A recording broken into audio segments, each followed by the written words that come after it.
함께 기도하고 오늘 강의를 시작하도록 하겠습니다. 하나님, 나의 하나님 감사합니다. 아버지 하나님께서 영광 중에 계시고 또 늘 우리를 사랑하사 또 우리를 기억하시고 우리를 이 자리에 불러주셨습니다. 오늘도 하나님에 대한 지식을 함께 공부하고자 합니다. 오늘 공부하는 이 시간 동안 주께서 우리의 마음을 이끌어 주시고 우리의 귀를 열어주사 우리가 하나님에 대하여 좀 더 알 수 있도록 인도하여 주시옵소서. 이 모든 말씀 우리 주 예수 그리스도의 이름으로 기도드립니다. 아멘. 네, 오늘은 유년부 소교리 문답 제22문이고 그 다음에 소주제로 예수 그리스도의 동정녀 탄생, 그다음에 오후 강의용으로는 기독론이고요. 예수 그리스도의 동정녀 탄생 동일한 내용이고, 누가복음 1장 30절에서 35절을 보면 천사가 일러 가로되 마리아여 두려워 말라 네가 하나님께 은혜를 얻었느니라. 보라 네가 수태의 아들을 낳으리니 그 이름을 예수라 하라.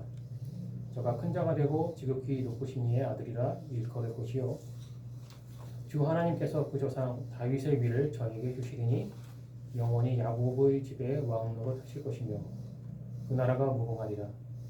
마리아가 천사에게 말하되 나는 사내를 알지 못하니 어찌 이 일이 있으리이까. 천사가 대답하여 가로되 성령이 네게 임하시고 지극히 높으신 이의 능력이 너를 덮으시리니 이러므로 나실 바 거룩한 자는 하나님의 아들이라 일컬으리라. 아멘. 이 누가복음의 내용처럼 우리 주 예수 그리스도께서 대략 2000년 전에 우리와 같은 육신을 입고 이 땅에 오셨죠. 그리고 이제 천사가 마리아에게 아들을 낳을 것이라는 이 소식을 전하는데, 특별하게도 그것이 성령에 의해서 잉태를 하게 된다. 이런 설명인데요. 하나님께서 세상을 창조를 하셨는데, 여기에서 우리가 항상 중요하게 생각해야 되는 게 뭐냐면, 하나님께서 그냥 세상을 창조하신 것이 아니라 창조하시면서 거기에는 질서를 정하셨다. 이 중력에 의해서 위에 있는 것이 뭐 땅으로 향해서 떨어지는 것과 동일하듯이 지금 지구상에서는 땅에 있는 게 갑자기 하늘로 이렇게 혼자 솟아오르고 그런 일이 없잖아요. 그런 것이 다 이제 그 하나의 창조의 질서인데, 마찬가지로 사람에게서 아기가 태어나는 것은 결혼에 의해서, 가족에 의해서 태어난다, 아이가 탄생을 한다라는 것이 하나님께서 정하신 질서의 세계이죠. 그런데 마치 그런 하나님께서 정하신 질서를 이렇게 하나님께서 어기신 것처럼 성령으로 예수님께서 이 땅에 오셨다. 그러니까 여기에서 한 가지 개념을 여러분들이 이해를 하고 넘어가야 되는 게 있어요. 뭐냐면은 하나님께서는 전지전능하시고 이 세상을 창조를 하셨어요. 이 세상에 창조의 질서를 부여하셨어요. 그렇지만 하나님은 그 질서 속에 포함이 안 되죠. 사람들이 착각하는 게 바로 그거예요. 하나님의 질서를 정해놓고 하나님이 왜 어기냐, 이렇게 말을 하는 건 상당히 바보 같은 질문이에요. 왜? 그것을 지으신 주인인데 그분이 왜 그 질서 속에 포함이 돼요? 그건 아니거든. 즉, 예전에 어떤 사람이 저한테 그런 질문을 한 적이 있어요. 갑자기 사람이 물 위를 걸을 수 있느냐 없느냐? 걸을 수가 없죠. 그럼 걸을 수 없다고 했으니까 성경에서 너희가 믿는 그 예수 그리스도가 물 위를 걸었다는 건 거짓말이잖아. 그러길래 내가 무슨 대답을 했냐면, 당연히 사람으로서는 걸을 수가 없죠. 그런데 그가 전지전능하신 하나님이라면 걸을 수가 있겠습니까? 없겠습니까? 전제의 문제예요. 전제. 이게 전제라는 게 굉장히 중요한데, 그 사람들은 예수 그리스도가 세상을 창조하신 창조주 하나님이라는 생각은 빼고 사람이니까 걸을 수 없다라는 전제를 깔아놓은 거예요. 그렇게 하면서 기독교인들에게 거짓말이다라는 고백을 받으려고 하는 거죠. 마찬가지예요. 예수 그리스도께서 가족이 아닌, 정상적인 결혼에 의해서는 아닌 처녀의 몸에서 남자 없이 탄생하신 것이 그게 말이 되냐, 거짓말 아니냐 라는 질문을 던진단 말이에요. 지금 우리들의 아이들도 그런 질문을 받을 수가 있어요. 그리고 지금도, 예전엔 그런 질문이 많았는데 지금도 그런 질문을 받고 있는 사람들이 있을 수가 있어요. 상식적이지가 않지 않느냐, 거짓말이지 않느냐. 그게 바로 전제의 문제인 거예요. 그 사람들의 질문에는 사람은 그렇게 할 수가 없는 거 아니냐는 전제를 깔아놓은 거예요. 그런데 예수님께서 무리를 걷는 것과 동일한 거예요. 처녀의 몸으로 남자 없이 태어날 수 있는 건 그가 이 세상 창조 질서에 포함되어 있지 않기 때문에 가능한 거죠. 그래서 전지전능하신 하나님이고 창조주 하나님이기 때문에 이런 일이 가능한 것이고 딱 한 번 오직 그분만이 할 수 있고 했었던 일이었던 거지. 당연히 사람으로서는 못하죠. 그러니까 예수 그리스도 이외에 그 어떤 존재도 예수님처럼 처녀의 몸에서 태어나는 일은 있을 수가 없다. 그리고 누군가가 그렇게 했다라고 만약에 말을 한다면 우리는 당연히 알 수가 있는 거죠. 사입이네. 사입이잖아요. 왜? 하나님의 말씀이 성경이 증명해줘요. 오직 예수 그리스도만이 그렇게 할 수가 있는 거죠. 단 한 번. 유일하게. 왜? 그분은 이 세상 모든 것을 창조하신 창조주 하나님이시기 때문에 가능한 것이다. 그러니까 항상 우리 그 학생들도 그렇고 우리 기독교인들도 그렇고 세상 사람들과의 대화 속에서도 그렇고 하나님에 대해서 예수 그리스도에 대해서 대화를 나눌 때는 이 사람이 지금 어떠한 전제를 깔고 이야기하느냐, 그리고 나는 어떠한 전제를 깔고 지금 이 사람과 대화를 하고 있느냐, 이 전제가 일단 굉장히 먼저 중요해요. 그 상황에서 대화가 이루어져야 한다는 거죠. 상대방들이 뭐 거짓말이잖아, 그럴 수가 없는 거잖아 라는 질문을 하고 들어올 때는 정중하게 전제에 대한 질문을 해야 돼요. 사실 뭐 예수님이 하신 그 유명한 질문, 당신에게 예수는 누구입니까? 그 사람에게 단순하게 어떤 한 사람이라면, 그냥 평범한 우리와 같은 사람이라면, 그 도올 김용옥 같은 교수 같은 사람들, 그 사람에게는 예수 그리스도는 나하고 다를 바 없는 그냥 사람일 뿐이에요. 그러니까 그 도올 김용옥 교수의 눈에는 뭐 나보다 대단할 게 뭐가 있어? 이렇게 생각을 하는 거죠. 그래서 그런 해괴망측한 강의 내용이 나옵니다. 그러니까 그 사람이 가지고 있는 철학적 지식과 그런 문화적 지식과 어떤 그런 개념들, 자기가 알고 있는 것들, 그리고 자기가 생각하는 예수 그리스도, 그런 것들을 종합해서 말을 하니까 당연히 그런 부정적인 이단적인 그런 설명이 나올 수밖에 없는 거예요.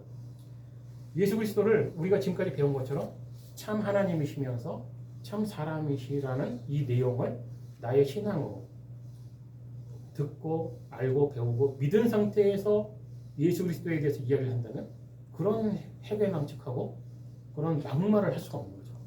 이게 바로 전제의 문제예요. 항상 그래서 기독교는 어떤 대화를 나눌 때 복음에 대해 이야기할 때는 항상 같은 기독교인도 마찬가지예요. 왜냐하면 이 사람들이 기독교인이라고 하는데 하는 얘기가 나하고 좀 틀려. 단지 틀렸다는 게 나쁜 게 아니고 이 사람들이 이해하고 있는 복음의 개념 자체가 틀린 거예요. 일단. 그러니까 같은 기독교인이라고 해서 무조건 쉽게 마음을 놓고 믿고 대화를 해서도 안 돼요. 왜? 점검을 해봐야 돼요. 이 사람이 예수 그리스도에 대해서 어떤 전제를 깔고 이야기를 하는가. 이런 게 굉장히 중요합니다. 그래서 여러분들이 학생들과 대화를 할 때도 마찬가지예요. 점검을 해봐야 돼요. 대화를 통해서. 이 아이가 지금 예수 그리스도에 대한 어떤 이해를 갖고 있는가. 그걸 일단 빨리 이해를 해야 되고요. 만약에 잘못된 이해를 가지고 있다면 그것부터 설명을 해야 돼요. 네가 알고 있는 예수 그리스도가 이러이러한데 성경이 말하고 있는 예수 그리스도는 이러이러한 것이다. 그리고 그 내용을 이해를 했을 때 그 다음 이야기를 넘어갈 수가 있는 거지, 잘못 이해하고 있는 상태에서 다른 지식을 소개를 해봐야 대화가 진행이 될 수가 없어요. 왜? 아빠 없이 어떻게 엄마 혼자 애를 낳아? 할 말이 없는 거예요. 아무리 교회에서 선생님이고 목사님일지라도 일단 그 아이가 예수 그리스도에 대한 그런 개념이 없는 상태에서 이런 얘기를 해봐야 아무런 대화의 진전이 없는 거예요. 이건 누구하고도 동일한 거예요. 자, 여기서 이제 한 가지 이제 그 예정에 대한 개념을 다시 한번 얘기하겠는데, 에베소서 1장 4장 6절을 보면 곧 창세 전에 그리스도 안에서 우리를 택하사 우리로 사랑 안에서 그 앞에 거룩하고 흠이 없게 하시려고 그 기쁘신 뜻대로 우리를 예정하사 예수 그리스도로 말미암아 자기의 아들들이 되게 하셨으니 이는 그의 사랑하시는 자 안에서 우리에게 거저 주시는 바 그의 은혜의 영광을 찬미하게 하려는 것이라. 하나님께서 모든 것을 예정하셨다라고 이야기할 때 세상 사람들이 굉장히 기분 나빠요. 내 삶은 내 것인데 왜 하나님이 내 삶을 미리 정해놨어? 이런 식으로 공격을 해요. 그런데 이 사람들이 간구하는 것은 무엇이냐? 하나님께서 내 삶에 대해서 어떤 것을 정하시려면 먼저 하나님께서 자기 자신에 대해서 미리 정해놓으셔야 돼요. 사람들이 이 생각을 안 해요. 자, 결과로 얘기를 해보자고요. 세상을 창조하셨어. 인간을 창조했는데 죄를 짓고 타락을 했고 구원을 해야 돼요. 그럼 하나님이 우리와 같은 육신을 입고 이 땅에 오셔야만 이 구원이 가능해져요. 무슨 얘기냐? 그렇다면 이 모든 것을 알고 계신 하나님은 세상을 창조하기 이전에 먼저 자기 자신에 대해서 예정을 하셨겠죠. 내가 죽어야 된다. 이 예정이 먼저란 얘기예요. 하나님은 예정이라는 것을 정하실 때 자기 자신부터 정하셨다는 거죠. 사람들에게 먼저 희생을 강요하고 뭐 아무렇게나 될 대로 되라 이런 식으로 예정을 한 것이 아니라 하나님께서는 자기 스스로에게 먼저 예정을 부여하셨다는 사실을 기독교인들도 알아야 되고 믿지 않는 자들도 그것부터 알았으면 좋겠다 하는 게 이제 제 바람이고, 그렇게 그런 식으로 뻔뻔하게 하나님께 따지고 드는 사람들을 보면 역시 우리는 아담의 후손이다 라는 게 증명이 된다. 왜? 여러분들도 알다시피 에덴 동산에서 아담과 하와가 죄를 지었을 때 뻔뻔한 행동들을 보였죠. 죄의 책임을 하나님께 전가했잖아요. 무슨 말이었어요? 당신이 나한테 여자라는 걸 만들어주지 않았으면 이런 일이 없었을 거 아닙니까? 그거잖아요. 당신이 내게 주어 같이 있게 한 이 여자가 나한테 저걸 선악과를 줘서 내가 먹었다. 결국에는 하나님 잘못이지 그게 왜 내 잘못이냐라고 따지고 있는 거예요. 그러니까 아담의 이게 바로 이제 원죄인데 그 죄가 그 후손들에게 계속해서 전가가 됐다라고 하는 확실한 증거가 바로 이런 거예요. 인간은 지금도 믿는다고 하는 자들도 그렇고 믿지 않는다고 하는 자들도 그렇고 여전히 어떤 문제에 대한 책임을 하나님께 돌리려는 경향이 있다. 앞뒤를 따지지 않고 예정이란 문제에 대해서도 먼저 하나님의 책임으로 돌리려 하고, 내가 죄를 짓는다고 해도 그건 결국 그러면 하나님의 잘못이 내 잘못은 아니지 않느냐 이런 식으로 따지고 된다는 거죠. 그래서 역시 우리는 아담의 후손이다. 자, 그런데 이렇게 죄를 지었던 이 당사자들에게 벌을 주면서 하나님께서 뱀에게 이런 말을 했어요. 내가 너로 여자와 원수가 되게 하고 너의 후손도 여자의 후손과 원수가 되게 하리니 여자의 후손은 네 머리를 상하게 할 것이요 너는 그의 발꿈치를 상하게 할 것이니라. 자, 여기서 아주 중요한 건 뭐냐면 여자의 후손이 있을 것이라는 뜻이에요.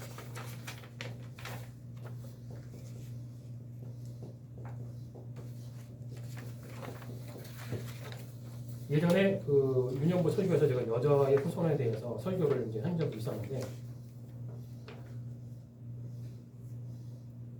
좀 전에 얘기했지만 우리 모두는 아담의 후손이기 때문에 태어나는 순간 아무리 사랑스러워 보이고 아무리 이뻐 보이는 아기들도 아담의 후손이라고 변함이 없다. 이 아이들이 자라면서 우리와 동일한 생각을 할 것이고 우리와 동일하게 오늘 목사님께서 설교 시간에 말씀하신 것처럼 죄를 너무나 좋아하게 될 것이다. 싫으면 죄를 안 지을 텐데 죄를 짓는다는 건 그게 좋아서 한다는 거죠.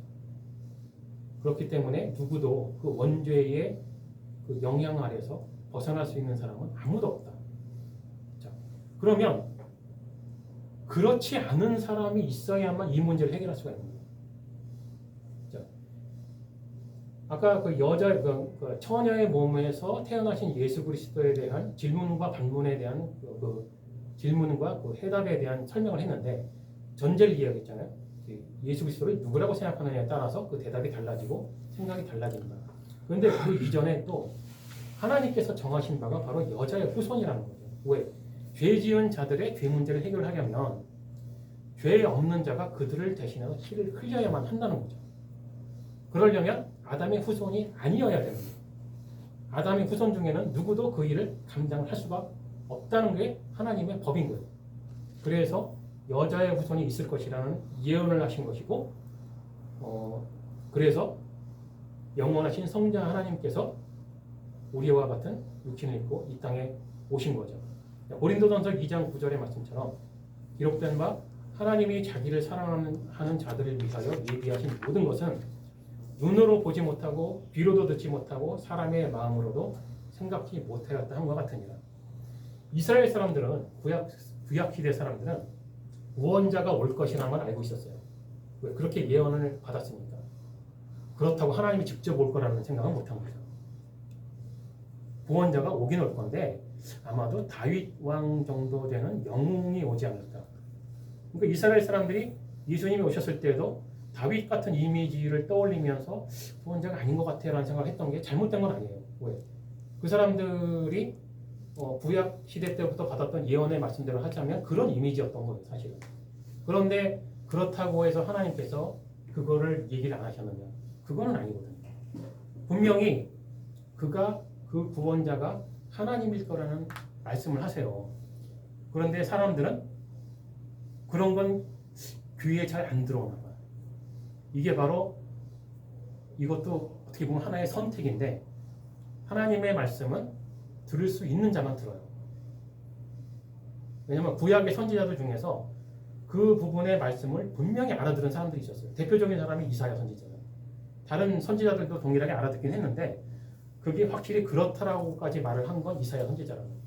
그 이사야서 9장 6절을 보면 그런 말씀 있잖아요. 여기는 없는데 한 아기가 우리에게 주신 바 되었는데 그 이름이 하면서 이제 여러 이름이 나오는데 영원하신 하나님이라 그런 평화의 왕이라 이렇게 예언의 말씀을 주잖아요. 그러니까 우리에게 오실 그 구원자가 전지전능하신 하나님일 거라는 예언을 했어요. 했는데도 다른 사람들 눈에는 보이지도 않고 귀에도 들리지 않고 도대체 왜 그랬을까? 그런데 이 고린도전서 2장 9절을 보면 그 비밀이 나오죠. 아무도 예상치도 못했다. 왜 하나님께서 그 해석을 가르쳐주지 않으신 거예요. 왜 그랬는지는 모르죠. 하나님의 섭리고 뜻이니까 그것까지는 모르겠는데 지금도 더 밝혀지지 않은 성경 말씀들이 있는데 요한계시록 같은 경우 왜 지금의 사람들이 그 숨겨진 뜻을 왜 다 해석을 하지 못할까? 답은 하나예요. 하나님께서 안 가르쳐 주셨다는 거예요. 아직은 알면 안 되고 공개될 상황이 아니라는 거죠. 그걸 어거지로 알려고 하면 문제가 되는 것이고 또 남들은 모르는데 나는 그걸 알고 있어라고 말하는 사람들은 사입이라는 것을 알도록 하시는 거예요. 그런 게 바로. 그러니까 모르는 걸 억지로 안다고 해서도 안 되는 거예요. 기독교인들은. 아는 것까지만 이야기를 해야 되는 거예요. 자, 이제 그래서 예수님께서 왜 여자의 후손으로 오셔야 했는지 이걸 또 이제 다른 거를 두 번째 아담이라고 하죠. 왜 두 번째 아담으로 오셔야 했는지에 대한 설명을 했는데 당연히 예수님께서 이렇게 여자의 후손으로 오지 않고 제2의 아담으로 오지 않았으면 지금도 구원의 문제는 해결되지가 않고 있는 것이다 라는 겁니다. 그래서 반드시 그렇게 오셔야만 했다라는 것이고 그리고 반드시 그렇게 고난받고 십자가에서 죽으셔야 했다라는 것인데 이게 이제 복음의 내용이잖아요. 이 내용이 구약 시대에서도 분명히 가르쳐줬고 예언의 말씀을 가르쳐 주셨어요. 그런데 무지한 이스라엘 사람들이 그렇게 이해를 하지는 않은 거죠. 근데 설명이 없었냐? 그렇지도 않아요. 설명도 했어요. 그런데 역시나 들을 귀가 없는 사람들은 듣지를 못하는 거예요. 그래서 요한계시록을 보면 그런 말이 있잖아요. 들을 귀가 있는 자는 들어라. 이게 무서운 말이에요. 하나님께서 원하시는 자에게만 그게 무슨 뜻인지 들린다는 얘기예요. 그러면 누구는 왜 듣고 누구는 왜 못 듣습니까? 그거를 우리는 따질 수가 없다는 거예요. 그건 하나님의 선택이고 섭리인 거예요. 자, 그러면은 구약 시대에서 어떻게 그걸 이제 예언의 말씀을 주셨는가를 설명을 좀 하겠는데 구약 성경에 보면 성막이 있죠. 네. 자, 이게 이제 성막. 이집트에서 딱 탈출을 했을 때 하나님께서 모세에게 명령을 하세요. 성막을 지어라. 이 테두리가 쉽게 말하면 이제 우리식으로 말하면 텐트예요. 그냥 텐트. 뭐가 이제 그런 텐트, 그러니까 우리가 캠핑 갈 때 쓰는 뭐 이렇게 텐트 같은 그런 개념인데 그걸로 이렇게 이런 범위를 딱 정한 거예요. 그 다음에 요 안에 성소가 있어요. 성소가 있죠. 그 다음에 요 안에 지성소가 있어요.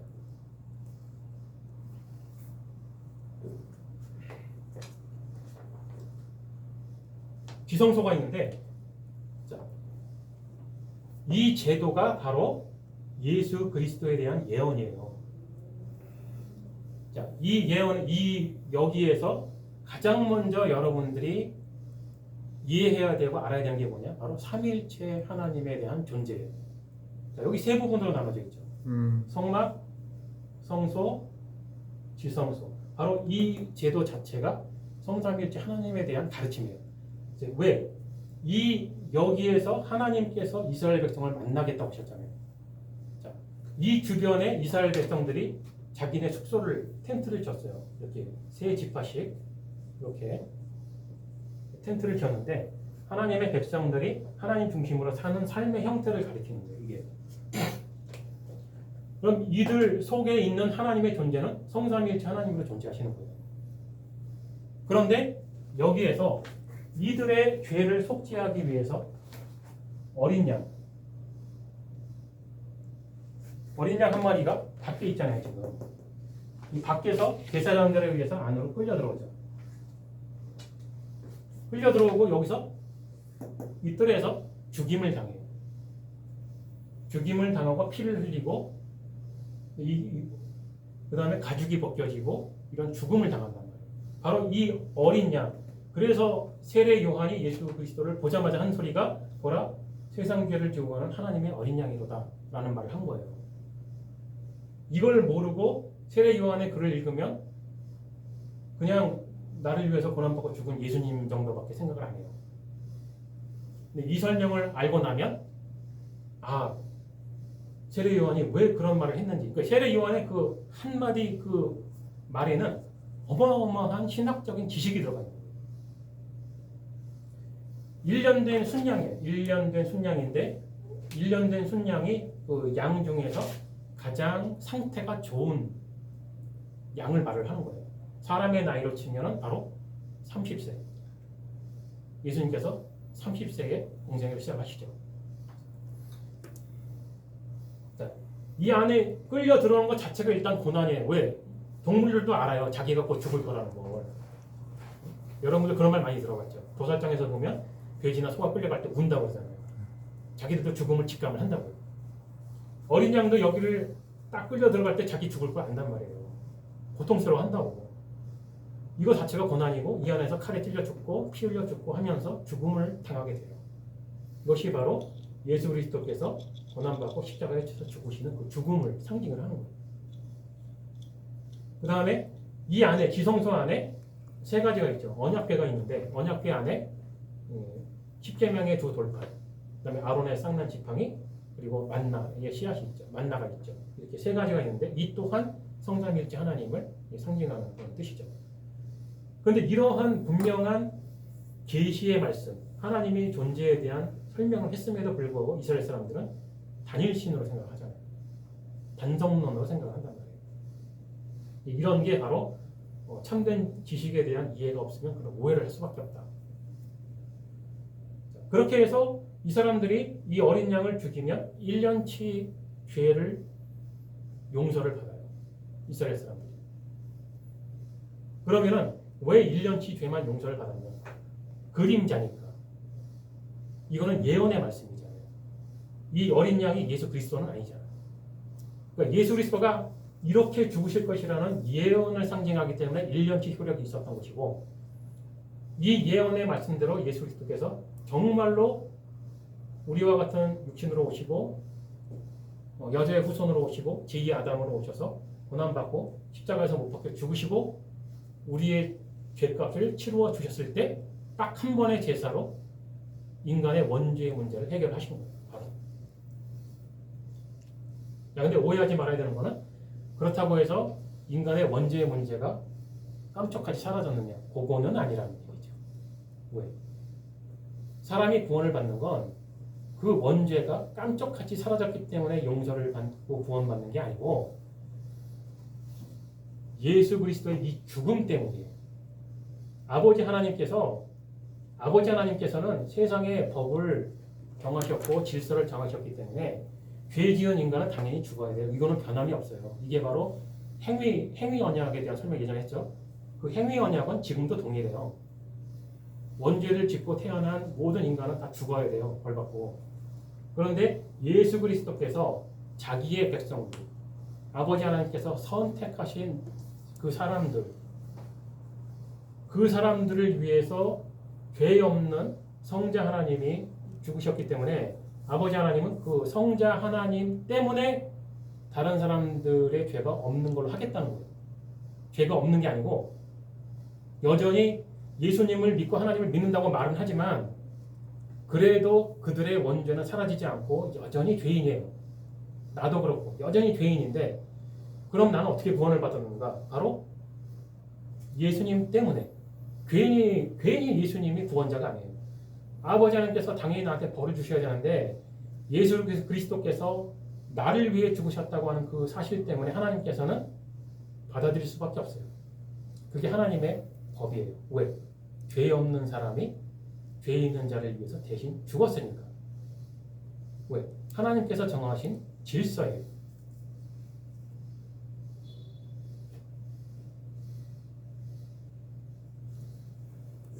자, 이러한 그 설명에 의해서 우리가 다시 한번 상기하게 되는 것은 그래서 굳이 처녀의 몸으로 태어나셔야만 했구나. 반드시 그렇게 오셔야만 했구나. 그렇게 오지 않은 어떤 존재가 나를 위해 죽어봐야 쓸데없는 죽음일 뿐이에요. 아무런 효과가 없어요. 뭐 어떤 독립운동을 위해서 내 동료를 위해서 내가 대신 죽었다. 장렬하게 죽은 건 사실이지만 그 사람의 죄 문제에 대한 해결은 하나도 없는 겁니다. 그런 거.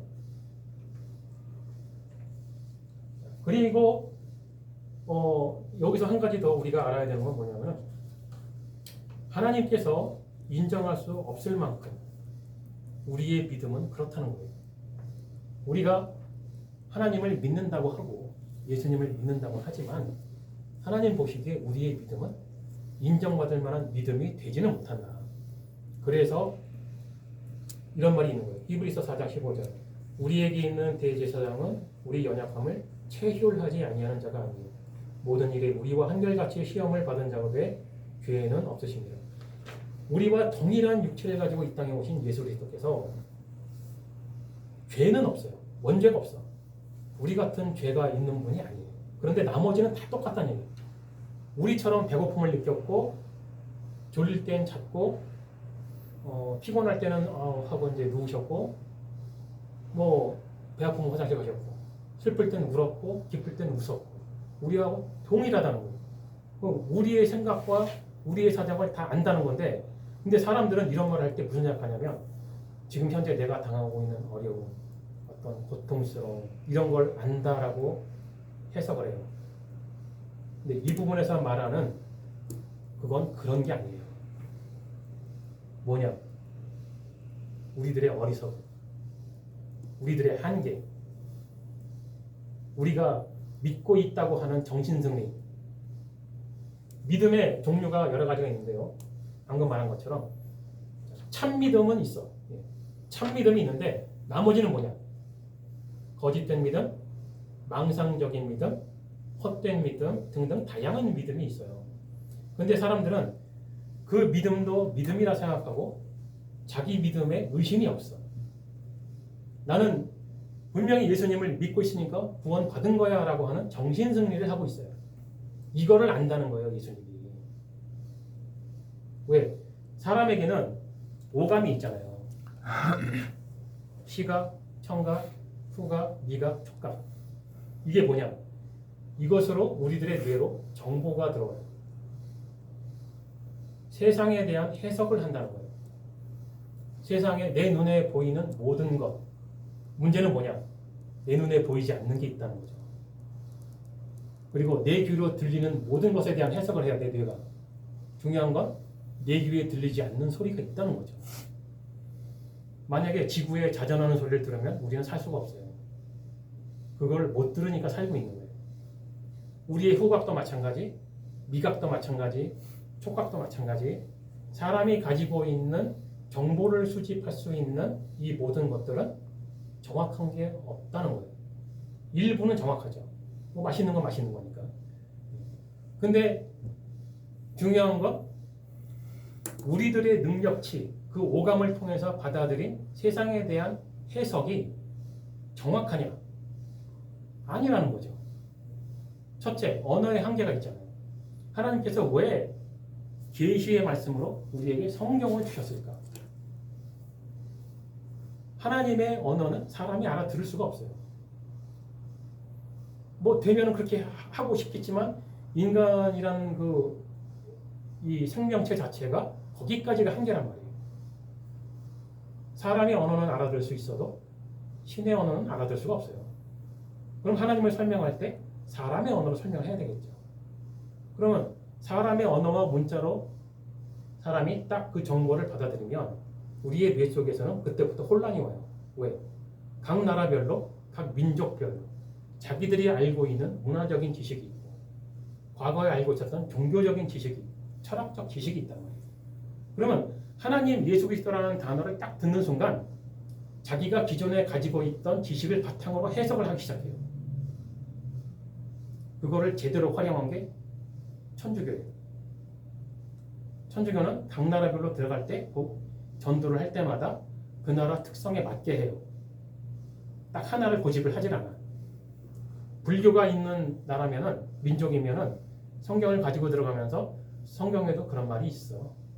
해가면서 동질화를 시켜요.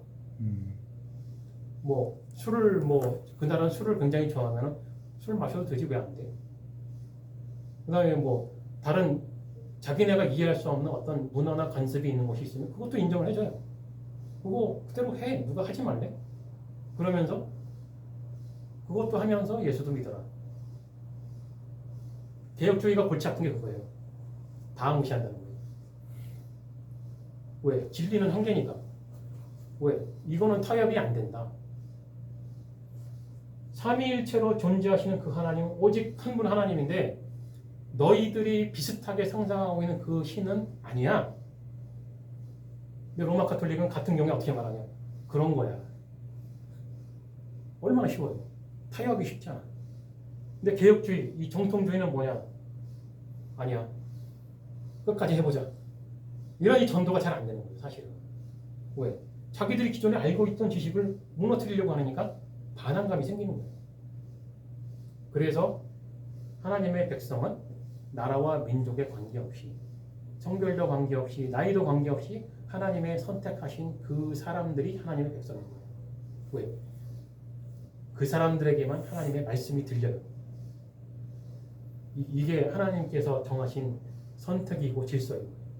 그래서 어떤 사람에게 복음을 전했는데 못 알아듣는다고 답답해하지 말고 내가 어떻게든 해보겠다고 너무 노력할 것도 없어요. 왜? 그런 건 여러분이 하는 게 아니에요. 그건 성령 하나님이 하시는 일이고 여러분은 아는 한도까지 잘 설명을 할 뿐인 거예요. 그리고 기도하는 거죠.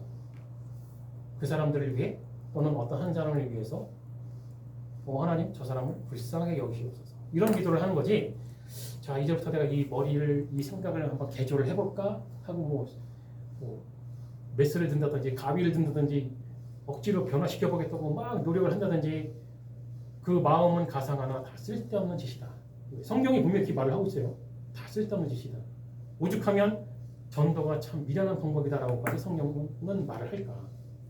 그만큼 원죄를 지지고 태어난 모든 아담의 후손들은 그만큼 고집이 세요. 고집이 세고 죄를 너무 좋아해. 그래서 인간의 힘으로는 개조가 불가능해요. 이런 것처럼 예수 그리스도의 동정녀 마리아에 대한 탄생, 그 로마 카톨릭은 그래서 이제 마리아를 이제 신의 계급으로 올려놨죠. 그런데 성경은 분명히 마리아에 대해서 그런 말이 없어요. 왜? 천사에게 메시지를 전달받는 관계잖아요. 벌써 그녀가 처음부터 천주교가 말하는 하나님의 어머니였더라면 천사가 어디 감히 와가지고 이럴 것이다 저럴 것이다 이렇게라 저렇게라 그런 말을 하겠어요. 말도 안 되는 소리고. 마리아 자신도 인정을 하잖아요. 주님이 원하시는 대로 하시옵소서. 주의 종입니다. 종일 뿐이에요. 그냥 그 몸을 빌려서 태어났을 뿐인데 신격화해서는 안 된다. 바로 이런 것이에요. 근데 천주교는 그거를 또 쉽게 이용한 이유가 뭐냐면 세상에 그런 종류의 여신이 많았거든. 각 문화에 각 나라별로 그런 여신들이 하나쯤은 있었어요. 그러니까 천주교가 전도를 들어갈 때 그 나라에 그런 여신이 있으면 그게 마리아야. 얼마나 쉬워. 그렇게 해서 수많은 이단들이 탄생하게 되었다는 겁니다. 혹시 뭐 질문 있어요? 강의에 대해서? 없으면 기도하고 마치도록 하겠습니다. 하나님 나라님 감사합니다. 오늘 우리에게 이 말씀을 허락하시고 우리 주 예수 그리스도께서 왜 이 땅에 오셔야 했는지 그리고 왜 굳이 처녀의 몸에서 태어나셔야만 했는지에 대해서 함께 공부를 했습니다. 우리가 알게 되었고 이해하게 된 이 지식을 우리의 아이들과 또 함께 나누게 하시고 또 모르는 사람들과 함께 나눌 수 있도록 주께서 인도하여 주시옵소서. 모든 말씀 우리 주 예수 그리스도의 이름으로 기도드립니다. 아멘.